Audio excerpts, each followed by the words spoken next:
अस्सलाम वालेकुम viewers, welcome back to Usma Rizwan kitchen. आज मैं बना रही हूँ बहुत ही टेस्टी मटन कोफ्ते। वीडियो को लाइक लाजमी कीजिएगा। इसके 2 स्टेप होंगे। पहले स्टेप में कोफ्ते रेडी करेंगे, सेकंड स्टेप में इसकी ग्रेवी।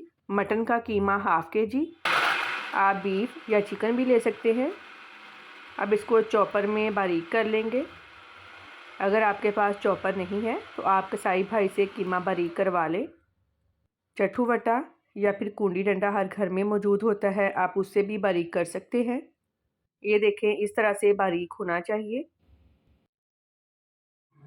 एक मीडियम प्याज, 2 सब्ज़ मिर्चें, 6 से 7 लहसुन के जवे, 1 इंच अदरक का टुकड़ा। सब्ज़ मिर्चें लहसुन अदरक का पेस्ट बना लेंगे। प्याज को ग्रेट कर लेंगे। ग्रेट करके पानी अच्छी तरह से निकाल लेंगे।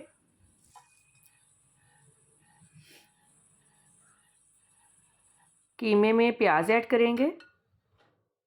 सब्ज़ मिर्चें लहसुन अदरक का पेस्ट ऐड करेंगे। नमक 1 टीस्पून, लाल मिर्च पाउडर हाफ़ टी स्पून, कुटी काली मिर्च 1/4 teaspoon, crush chilli 1/4 teaspoon, धनिया powder half teaspoon, garam masala powder half teaspoon, भुने चने का पाउडर 4 टेबल स्पून। अच्छी तरह से मिक्स कर लेंगे। अब इसको 10 से 15 मिनट के लिए फ्रिज में रख दें ताकि स्पाइसेस का फ्लेवर अच्छी तरह से कीमे में आ जाए। फ्रिज में रखे हुए 10 से 15 मिनट हो गए हैं। अब कोफ्ते बनाना स्टार्ट करते हैं। हाथों को हल्का सा ऑयल लगाकर इस तरह से बॉल बना लेंगे।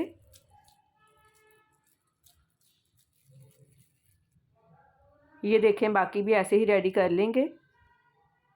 सारे कोफ्ते रेडी हो गए हैं। अब इनको फ्राई कर लेंगे।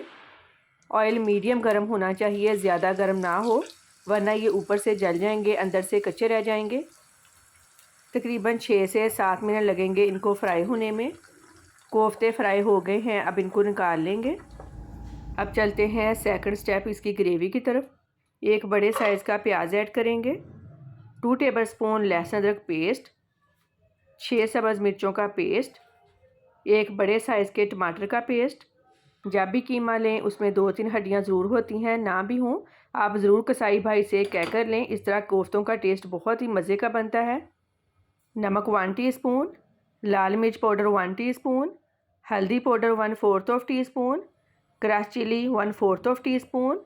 स्पाइसेस आप अपने टेस्ट के हिसाब से कम या ज़्यादा कर सकते हैं। 2 कप पानी डालकर कवर कर देंगे ताकि प्याज सॉफ्ट हो जाएं।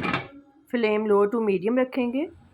तकरीबन 7 से 8 मिनट हो गए हैं। अब चेक कर लेते हैं। पानी भी ड्राई हो गया है और प्याज भी सॉफ्ट हो गया है। अब इसमें हाफ़ कप ऑयल ऐड करेंगे। मसाले की अच्छी तरह से भुनाई करनी है। जितनी अच्छी तरह मसाले की भुनाई होगी कोफ्ते उतने ही टेस्टी बनेंगे। 2 टेबल स्पून दही डालकर अच्छी तरह से मसाले की भुनाई करनी है। मसाले की अच्छी तरह से भुनाई हो गई है। 1 लीटर पानी ऐड करेंगे, कवर कर देंगे ताकि बॉयल आ जाए। बॉयल आ गया है, कोफ्ते ऐड करेंगे। अब इसको मीडियम फ्लेम पर पकने के लिए छोड़ दें, दरमियान में चेक करते रहिएगा। तकरीबन 15 से 20 मिनट हो गए हैं। पानी पककर आधा रह गया है। आपको जितना शोरबा पसंद है उस हिसाब से आप रख लें। अगर शोरबा ज़्यादा नहीं पसंद तो इसको और पका लें। 1 टीस्पून ज़ीरा हाथ से मसल कर डालेंगे। गरम मसाला पाउडर 1 टीस्पून, धनिया पाउडर 1 टीस्पून, फ्रेश धनिया ऐड करेंगे। लो फ्लेम पर 5 मिनट के लिए कवर कर देंगे ताकि ऑयल ऊपर आ जाए। बहुत ही डिलीशियस कोफ्ते रेडी हैं। फ़ीडबैक लाजमी दें कि आपको मेरी आज की रेसिपी कैसी लगी। दुआओं में याद रखिएगा। आपके कीमती वक्त का बहुत बहुत शुक्रिया। अल्लाह हाफ़िज़।